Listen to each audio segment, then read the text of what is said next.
जैसा आज का ये दिन है, तो आज कुछ नई योजनाओं का ये उद्घाटन और शिलान्यास इसका कार्यक्रम रखा है। सबसे पहला जो बड़ा कार्यक्रम आज हम करने जा रहे हैं वो है बीपीएल के परिवार। इनको अभी तक जिन लोगों को पीला कार्ड यानी बीपीएल के कार्ड पर राशन नहीं मिलता था, ऐसे बहुत लोगों की शिकायत होती थी कि ऐसे लोग जिनका राशन कार्ड बनना चाहिए उनका बना नहीं है और जिनका नहीं बनना चाहिए वो राशन कार्ड उनके बने हुए हैं। और लगातार कई वर्षों से ये जब सुनते हुए आ रहे थे तो हमने इसको परिवार पहचान पत्र के साथ जोड़ करके ऐसे जिनकी आय वार्षिक 1,80,000 रुपया तक है, ऐसे सब परिवारों को बीपीएल का दर्जा दिया जाए।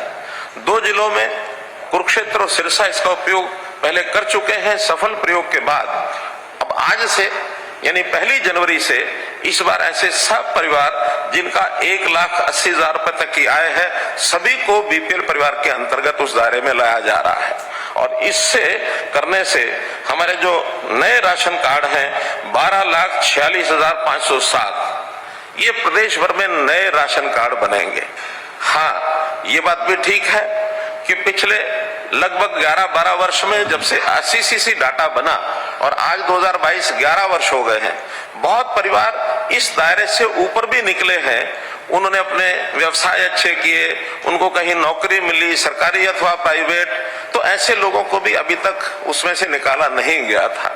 अब चूंकि स्वाभाविक है नए सिरे से हम उसका दायरा तय कर रहे हैं, तो कुछ कार्ड उसमें से कटेंगे भी सही। कटने का अर्थ ये नहीं है कि उनके साथ कोई अन्याय हुआ है, बल्कि सही मायने में देखा जाए तो ऐसे लोगों को संतोष व्यक्त करना चाहिए कि हम अपनी आय के उस दायरे से ऊपर निकल गए हैं कि जो गरीबी रेखा से ऊपर हो गया है। तो उनके लिए संतोष की, खुशी की बात होनी चाहिए। लेकिन यदि उनका विचार ऐसा होता है कि हमें उस बीपीएल के दायरे में से बाहर निकाला गया है, हमारा कोई राशन छूट गया है, तो इसको विचार करने का तरीका दूसरा है। अगर मेरा छूटा है राशन, तो जो गरीब आदमी है, जो बीपीएल के नीचे है, जिसका कार्ड नहीं बना था, मात्र वो कार्ड नहीं बना था इतनी बात नहीं है, लेकिन कभी कभी तो उसके घर के अंदर राशन की कमी के कारण से भोजन भी नहीं बनता और भूखे बिलखते रहते हैं। तो मैंने अगर कोई राशन का अपना कार्ड छोड़ा है, तो ऐसा वो बिलखता परिवार, ऐसा वो भूख से जो तड़पता परिवार है, उसके घर में राशन पहुंचेगा, ये पुण्य मुझे प्राप्त होगा, मैंने अपना राशन कार्ड छोड़ा है। तो निश्चित रूप से मैं आज उन सब लोगों को अपील करता हूं कि इसको इस ढंग से लें कि गरीब होना अच्छा नहीं है, आय अच्छी बढ़ाएं। बल्कि मैं तो यहां तक कहूंगा कि हम सब लोग चाहे सरकार में हैं, चाहे सरकार से बाहर, एक संकल्प भी लें कि जो आज 30 लाख लगभग परिवार ऐसे होंगे जो बीपीएल से नीचे होंगे, क्या हम वर्ष भर में और 1 लाख 2 लाख परिवारों को इस दायरे से ऊपर उठा सकते हैं? इस दायरे से ऊपर उठाएंगे अर्थात उनकी आय बढ़ेगी, उनको जीवन जीने में सुविधा होगी, स्वाभिमान से वो जीवन जी सकेंगे। तो इस प्रकार का संकल्प ये हमको देना चाहिए। इसी प्रकार कुछ और जो योजनाएं हैं जिनका आज शुभारंभ होने वाला है, उसके अंदर डिजिटल हस्ताक्षर वाली जमाबंदी की फर्द, अर्थात जो नकल हम पटवारियों के चक्कर काटते हैं, वो पटवारियों के चक्कर अब किसी लैंड ओनर को नहीं काटने होंगे। वो ऑनलाइन घर बैठे या किसी भी अपने सेंटर से और उसकी फर्द को वो ले सकता है। तीसरा एक योजना और आज शुरू कर रहे हैं कि जो विद्यार्थी कॉलेज में पढ़ते हैं, यूनिवर्सिटी में पढ़ते हैं, वो ऑनलाइन अप्लाई करेंगे तो उनको अपनी मार्कशीट के साथ, फाइनल ईयर की डिग्री लेने के साथ, उनको पासपोर्ट फ्री ऑफ कॉस्ट मुफ्त में मिलेगा। कोई भी विद्यार्थी ग्रेजुएट होने के बाद अपना पासपोर्ट साथ लेकर के जाएगा, ताकि उसको विदेश जाने की यदि कोई इच्छा बनती है, कोई कार्यक्रम उसका बनता है, तो कम से कम ये सुविधा उसको तुरंत मिलनी चाहिए। ऐसा भी इस विषय में हम लोग आगे बढ़ करके काम कर रहे हैं। एक योजना में हमारा HSVP हरियाणा शहरी विकास प्राधिकरण, उन्होंने सिटीजन फैसिलिटेशन सेंटर ये आज शुरू किया जाएगा। और इस सिटीजन फैसिलिटी सेंटर अर्थात नागरिक सुविधा केंद्र, इसके ऊपर जो भी प्रॉपर्टी संबंधी, चाहे टाउन कंट्री प्लानिंग के हो, चाहे ULB के हो, चाहे HSVP के हो, किसी प्रकार के सुझाव हैं, कोई उनकी शिकायतें हैं, किसी प्रकार की उनकी यानी बायोमेट्रिक उनका प्रमाणीकरण करते हुए उनकी कोई भी डॉक्यूमेंट उनको बनवाना है, तो उसका भी सीधा सीधा उनको लाभ इस केंद्र पर मिलेगा। हमने जितने भी इंजीनियरिंग के काम हैं किसी भी विभाग के हों, चाहे वो पीडब्ल्यूडी के हों, चाहे अथवा और विभागों के जो निर्माण के कार्य है विकास के, ठेकेदारों के लिए काम करने के लिए ई टेंडरिंग का इंजीनियरिंग वर्क्स पोर्टल बनाया है।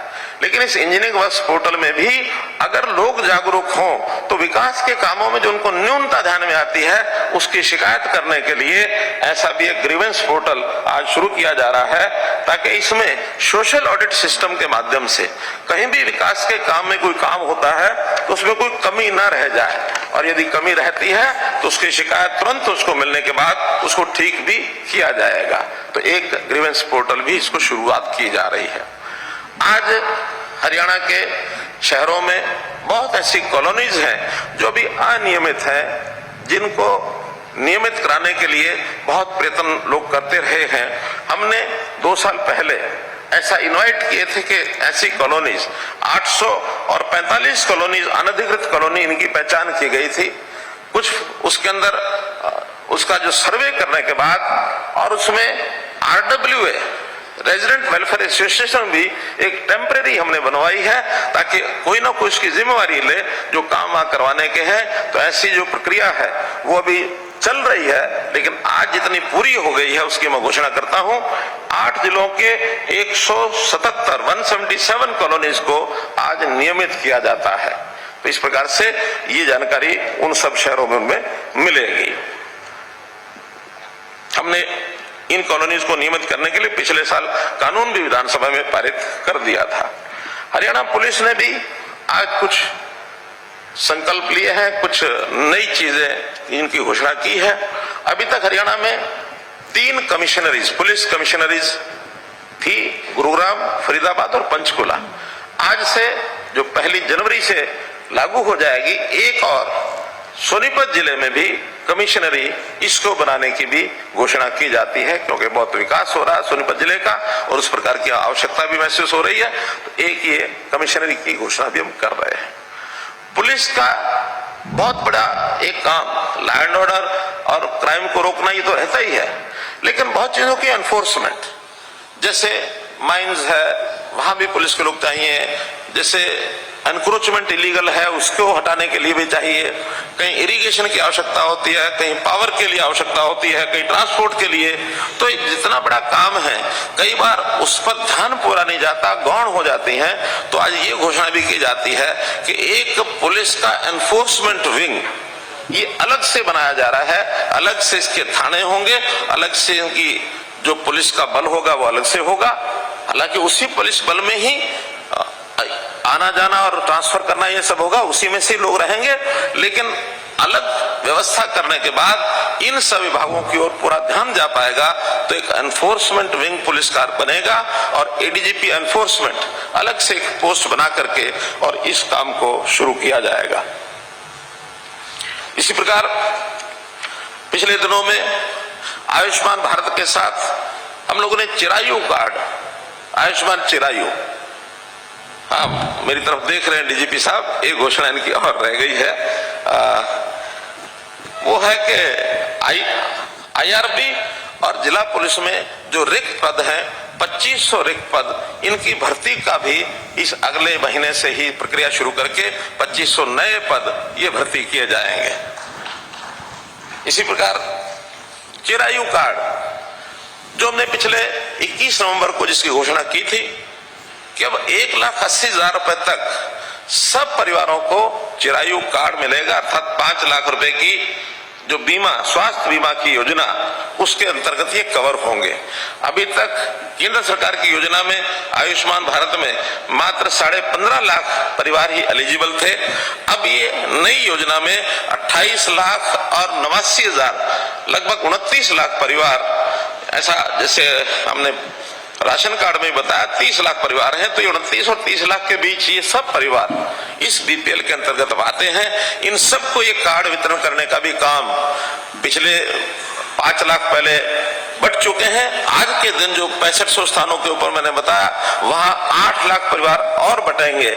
लेकिन परिवारों के ये जो कार्ड छपाई का काम थोड़ा धीरे होने के कारण से इनको स्थायी लाभ जो 5 लाख रुपए का है वो मिलना प्रारंभ हो गया। लगभग 80 लाख लोगों ने रजिस्टर करा लिया है 1.25 करोड़ लोगों में से।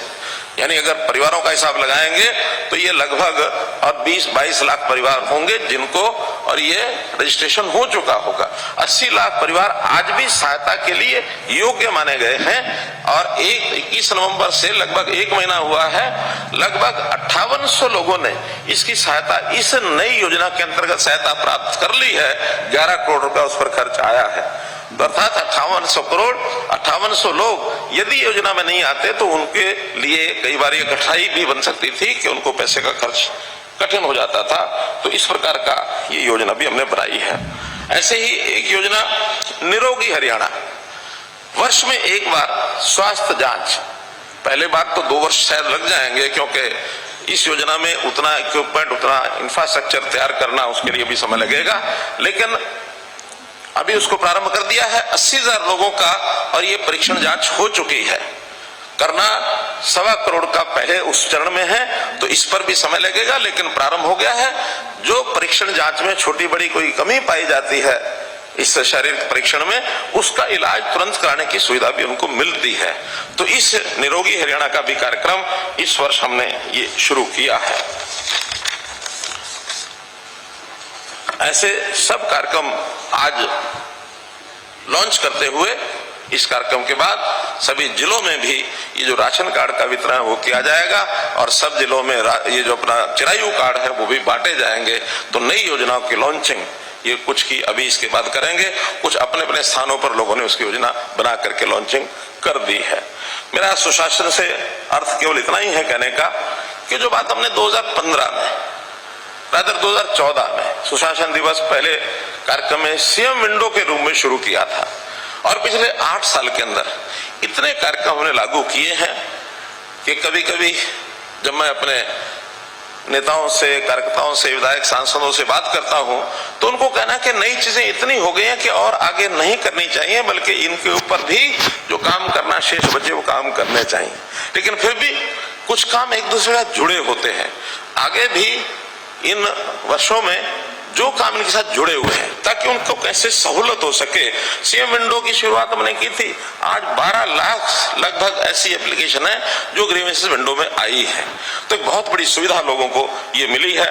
हमने जैसे ये राइट टू सर्विस में हम देखते हैं कि पहले कभी इसकी चिंता कोई नहीं करता, सर्विस अधिकारी ने